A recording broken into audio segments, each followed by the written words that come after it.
Salat tahajud itu adalah kebiasaan ahli surga saat di dunia. Jadi kalau Anda ingin melihat ahli surga yang hadir di dunia, salah satunya lihat kebiasaan salat malamnya. Jadi kalau Anda ingin melihat kebiasaan ahli surga saat di dunia, lihat kebiasaan malamnya. Kalau dia bangun dan mengalahkan semua kebiasaan malam ahli dunia, maka itulah ahli surga. Salah satu kebiasaannya. Ya, kalau nanti turunan dari tahajudnya muncul, nanti saya terangkan. Yang berhasil tahajud, ciri-cirinya begini. Jadi jangan dilihat setiap yang malam sholat, itu disebut ahli tahajud. Belum tentu, ada ciri-cirinya. Tapi ciri yang pertama, yang melekat kuat, kelihatan nampak, pertama adalah ciri ahli surga, dia memiliki kecenderungan untuk sering bangun malam. Dalilnya Quran surah ke-51, ayat 15, sampai dengan ayat ke-17-nya. Innahum kanu qabla dzalika muhsinin, mereka itu ahli ihsan saat di dunia. Ayat 17-nya, kanu qalila minal laili ma yahja'un. Mereka itu malamnya sedikit tidurnya. Jadi punya kebiasaan bangun malam. Jadi kalau Anda, ini cara memahami ayat itu begini. Cara memahami ayat seperti ini, jangan mencari orang lain. Anda sendiri yang jadi bagian dari ayat itu. Jadi itu diinformasikan pada kita sebagai tawaran, kita mau nggak berniaga dengan ayat itu? Mau nggak menjadi bagian dari ahli surga itu? Jadi jangan sibuk mencari kebiasaan orang. Kenapa Anda tidak membiasakan diri jadi bagiannya? Bismillahirrahmanirrahim. Ikhwas sekalian, saudara-saudariku, salat tahajud seperti kami sampaikan di pertemuan lalu adalah salat yang sangat penting. Ingat, kalau di pertemuan lalu kami sampaikan 4 keutamaan tahajud, hari ini saya tambahkan 2 dan 3 yang lain langsung dari Al-Quran. Ya, kemarin saya sampaikan 4 hal.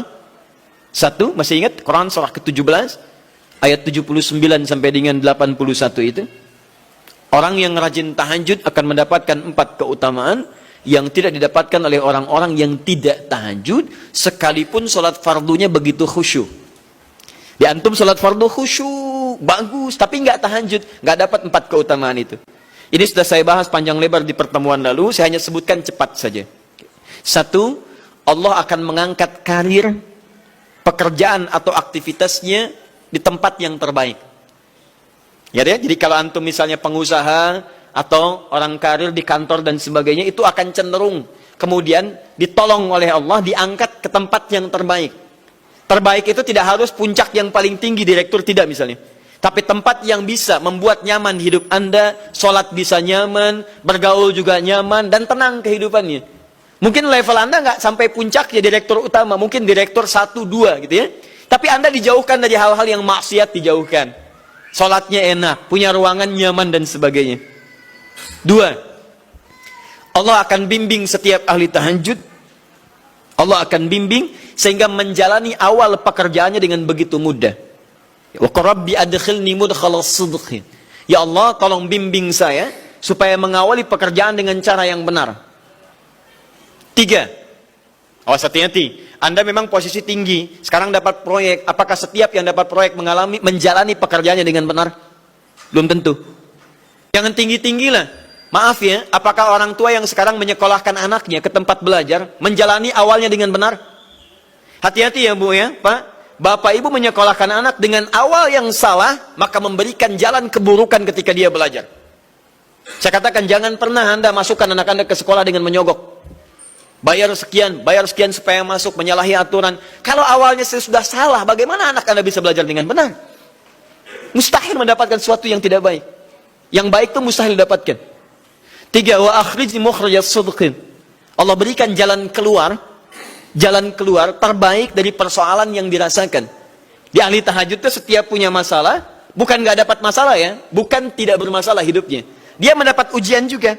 Cuman sebelum diuji, diringankan masalahnya. Sehingga seakan-akan nggak punya masalah. Padahal sama dengan yang lain. Cuma saat akan dia lalui, Allah ringankan persoalannya sehingga mudah dilalui. Dan yang keempat ini yang hebat. Ya, waj'alni min ladunka sultanan nasira. Allah akan tolong langsung orang ini ketika ada lingkungan sekitar yang akan menyakiti atau menjahilinya. Kalau diisengi orang, diganggu orang, dan sebagainya, ini orang-orang seperti ini langsung mendapatkan perlindungan dari Allah Subhanahu wa Ta'ala. Ada satu kali, ini kisah nyata, seorang saleh, ahli tahajud, Sampai saking ahli tahajudnya tidak ingin meninggalkan kebiasaan ini. Ini sangat nyata kisahnya dan tidak mengarang. Satu kali Pak, kemudian malam-malam dia perjalanan dengan rombongan. Begitu perjalanan orang-orang tidur sampai dia mengendap-endap, kebiasaannya tidak ingin diketahui oleh orang lain. Satu malam kemudian dia bangun setelah orang lain tidur, masuk dia sedikit ke area sedikit ada dalam hutan.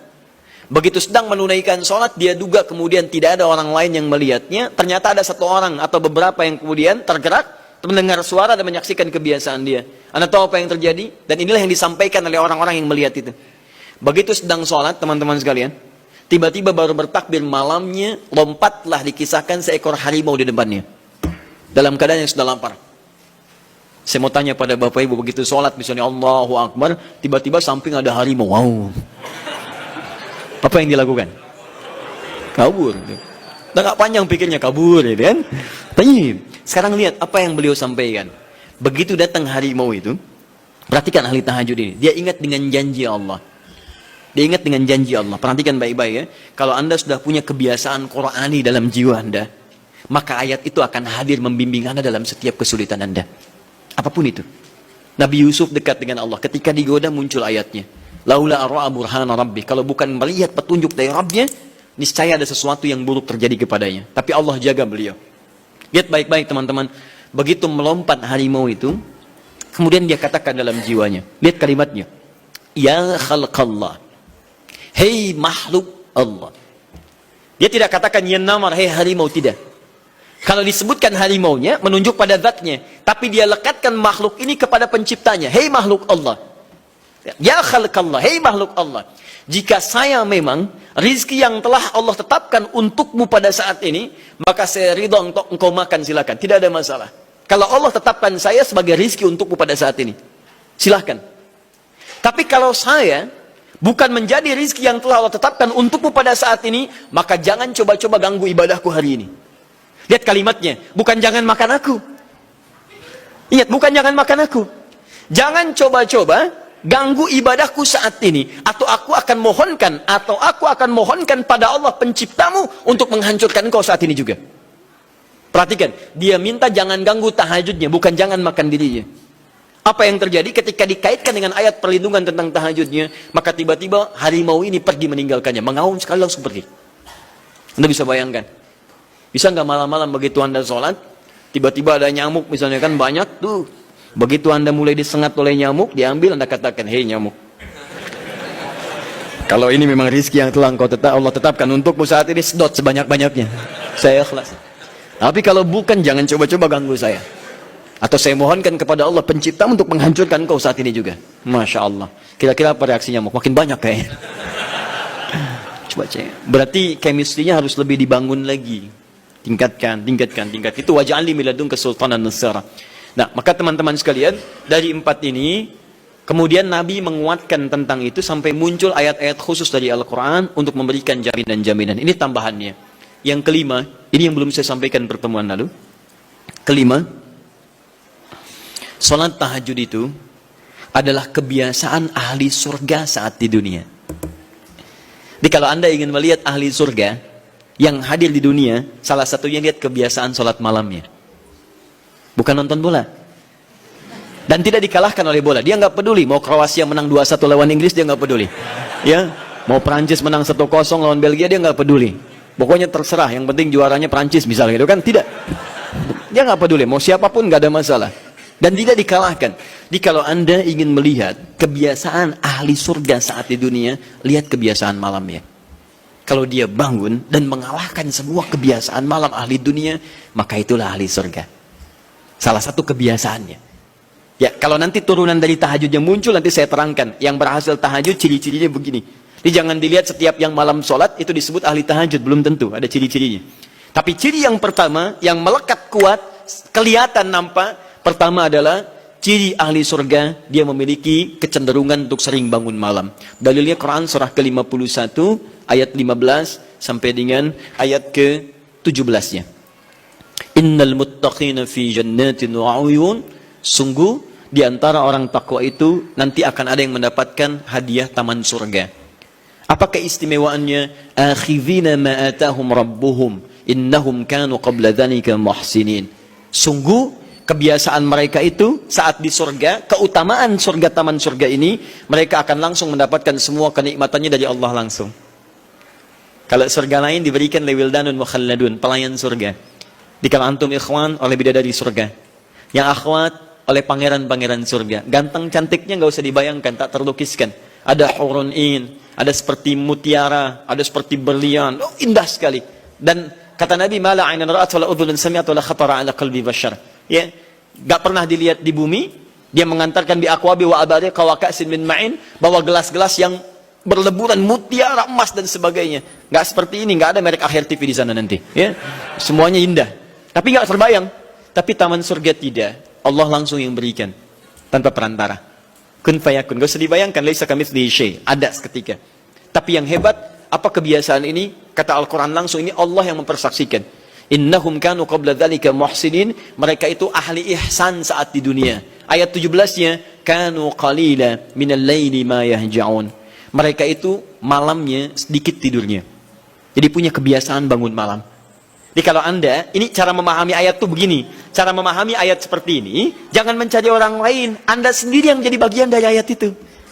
Jadi itu diinformasikan pada kita sebagai tawaran. Kita mau nggak berniaga dengan ayat itu? Mau nggak menjadi bagian dari ahli surga itu? Jadi jangan sibuk mencari kebiasaan orang. Kenapa Anda tidak membiasakan diri jadi bagiannya? Ya, jadi coba cek dari keluarga. Ada nggak sudah jadi bagian dari ahli surga di keluarga Anda? Sekarang pulang ke rumah, coba lihat dari sekian orang yang ada di rumah berapa yang bangun? Mula-mula cuma 2 orang menikah suami istri belum bangun. Allah kirimkan anak belum bangun. Sudah ada cucu belum bangun. 10 orang di rumah nggak ada yang bangun. Masa satu pun nggak ada yang jadi ahli surga? Hai, coba. Makanya karena saking tingginya ayat ini, Nabi sampai membangunkan istrinya, membangunkan menantunya, membangunkan anaknya Fatimah Az-Zahra, menantunya Ali bin Abi Thalib. Dibangunkan oleh beliau, ayo bangun, bangun, bangun. Saking inginnya keluarga Nabi terpancar cahaya surga sejak mulai di dunianya. Teman-teman pulang ke rumah ya, coba lihat tuh. Anak-anak yang di pesantren kalau pulang dan sebagainya, malam bangun gak dia? Coba biasakan, bangun, bangun, bangun. Dan Anda akan rasakan hal yang sangat berbeda. 2. Tadi tambah 1 ya, berarti 5. Sekarang yang ke-6. Orang-orang yang rajin bangun malam, itu orang-orang yang mendapatkan pujian langsung dari Allah Subhanahu wa ta'ala. Jadi kalau Anda ingin melihat orang yang dipuji Allah, itu lihat orang yang sering bangun malam, tahajud. Di antara dalilnya, Quran surah ke-32 ayat ke-16. Tatajafa junubuhum 'anil madaji' yad'una rabbahum khaufan wa tama'a wa mimma razaqnahum yunfiqun. Setelah kita sujud itu ayat sajudah, Allah terangkan. Itu indah sekali kaitannya. Nih, di antara orang sujud ini ada yang lebih hebat lagi. Kalau Anda sholat subuh baca misalnya ayat sajadah, sujud, Allah terangkan. Di antara sifat orang yang rajin sujud ini adalah orang-orang yang rajin tahajud. Tatajafa junubuhum 'anil madaji'. Mereka sering menghindari tempat tidur di malam harinya. Maksudnya apa? Rajin tahajudnya. Ada orang-orang yang dipuji oleh Allah Subhanahu wa ta'ala karena kebiasaan malamnya dia menghindarkan diri dari tempat tidur. Maksudnya bukan nggak tidur, rajin bangun malamnya. Rajin bangun malam. Bapak Ibu kurang apa lagi ya? Kalau ada orang dipuji misalnya saat di dunia, presiden memuji seseorang, artinya presiden menyukai dia. Artinya presiden menjamin kemudahan baginya. Kalau ada orang yang dipuji Allah, artinya Allah mencintai dia dan menjamin kemudahan dalam kehidupannya. Maka dekati orang-orang seperti ini. Saya sarankan kalau antum punya teman, ikhwan sekalian, sedang mabit misalnya atau tugas dinas keluar. Tiba-tiba tengah malam di hotel dia bangun sholat, itu teman terbaik Anda. Saya katakan pada Anda, tandai orang ini dan dekati dia saat di kantor. Bangun ukhuwah dengannya, persahabatan dengannya. Maka ketika Anda mendekati orang-orang yang dipuji oleh Allah, maka Anda pun akan kedapatan bagian dari pujiannya. Karena mustahil orang yang dijaga oleh Allah mengajak Anda pada maksiat, itu mustahil. Mustahil. Sama teman-teman yang masih di kampus, kalau malam-malam misalnya di asrama atau pulang tiba-tiba ada orang-orang yang kelihatan sholat malam, dekati orang ini. Jadilah bagian dari sahabatnya. Dan dengan itu saya ajak, coba cek pasangan hidup Anda. Jangan-jangan selama ini Anda berdua belum mendapati sesuatu yang terbaik. Kalau ibu ingin suaminya dipuji oleh Allah Subhanahu wa ta'ala, maka bangunkan malamnya supaya dia sholat. Kalau istri anda ingin dipuji oleh Allah Subhanahu wa Ta'ala, bangunkan malamnya supaya dia sholat. Dan kalau bisa keduanya kompak. Pernah kan saya sampaikan di pertemuan lalu, Nabi menyampaikan, lihat rahimallahu mra'an atau rajulan, Allah merahmati seorang lelaki, kemudian yang bangun di pertengahan malam dia sholat, lantas membangunkan istrinya dan mencipratan air di wajah istrinya supaya dia bangun menunaikan sholat malam. Seperti Allah merahmati seorang istri yang bangun di malam hari untuk sholat, kemudian dia mencipratkan air di wajah suaminya supaya bangun untuk sholat. Saking tingginya mendapatkan pujian Allah, sampai kata Nabi SAW, ayo bangunkan istrimu sekalipun kau cipratkan air di wajahnya. Tapi mohon izin Bu ya, maksud hadis itu, kalau sudah ada komitmen dan rencana bangun di malam harinya. Ingat ya? Bukan ibu ngaji sekarang, suami nggak hadir. Terus dengar itu, terus nggak punya rencana. Aduh, saya pengen suami dipuji Allah. Masya Allah, malam-malam segayung Pak. Mama kenapa? Hadis Nabi Pak. Oh hadis Nabi. Aduh, siapa yang ngajarin? Nah, itu yang repot. Paham ya? Baik, sudah yang terakhir. Ini menunjuk pada keutamaan tahajud. Kemarin 4, saya tambahkan jadi 3. 1, masih ingat tadi yang pertama apa? Allah Subhanahu wa Ta'ala menjamin ia sebagai ahli surga, kebiasaan yang ada di dunia. Yang kedua, Allah memuji orang ini. Dan yang ketiga, tahajud itu kebiasaan orang soleh yang ditekankan oleh Al-Quran dan hadis Nabi SAW. Kebiasaan orang-orang soleh. Jadi kalau yang pertama ahli surga, kedua dipuji Allah, yang ketiga langsung dikuatkan orang-orang soleh. Dan orang-orang soleh itu, mohon izin ya, maaf, orang soleh itu tempatnya saat di surga, itu sesurga dengan semua nabi. Semua nabi dan rasul. Ayatnya ada di Quran surah keempat An-Nisa ayat 69. Paling kanan di pertengahan. وَمَنْ يُطِعِ اللَّهَ وَالرَّسُولَ فَأُولَٰئِكَ مَعَ الَّذِينَ أَنْعَمَ اللَّهُ عَلَيْهِمْ مِنَ النَّبِيِّينَ وَالصِّدِّيقِينَ وَالشُّهَدَاءِ وَالصَّالِحِينَ وَحَسُنَ أُولَٰئِكَ رَفِيقًا. Siapa yang mau menaati Allah dan Rasulnya, maka dia bisa sesurga dengan orang-orang yang telah Allah berikan jaminan nikmat surga untuk mereka. Di antara mereka para nabi, awas, para syuhada, siddiqin, orang-orang jujur, wassalihin, orang-orang soleh. Ini syahidnya di ayat ini bahwa orang-orang soleh akan sesurga bersama semua nabi. Saya pernah katakan pada anda, kalau beberapa nabi saja, maka bahasa Arabnya bukan nabiyin, tapi anbiya. Anbiya. Karena itu ada surah ke-21, surah Al-Anbiya. Di situ dikisahkan beberapa nabi saja. Puncaknya di Quran surah 21 ayat 83 sampai 90. Di situ ada kisah Nabi Zakaria, kisah Nabi Yunus, kisah Nabi Ayub dan sebagainya. Anda bisa baca itu, ada turunan para nabi, tapi tidak semua nabi dikisahkan. Tapi kalau Anda ingin sesurga dengan semua nabi tanpa kecuali, maka Anda kerjakan sebagai orang soleh saat di dunia, ada peluang mendapatinya. Nah, ciri orang soleh yang ditekankan itu, dia adalah orang-orang yang rajin bangun malam saat dia berada di dunia. Itu yang disampaikan tekanannya di Quran surah ke-76 Al-Insan ayat ke-26. وَمِنَ اللَّيْلِ فَاسْجُدْ لَهُ وَسَبِّحْهُ لَيْلًا طَوِيلًا. Dan di antara sementara malam, tidak usah sepanjang malamnya, tapi sebagian malam cari waktu untuk banyak bersujud kepada Allah dan memperbanyak tasbih kepadanya. Di antara makna tasbih dan sujud itu adalah tahajud.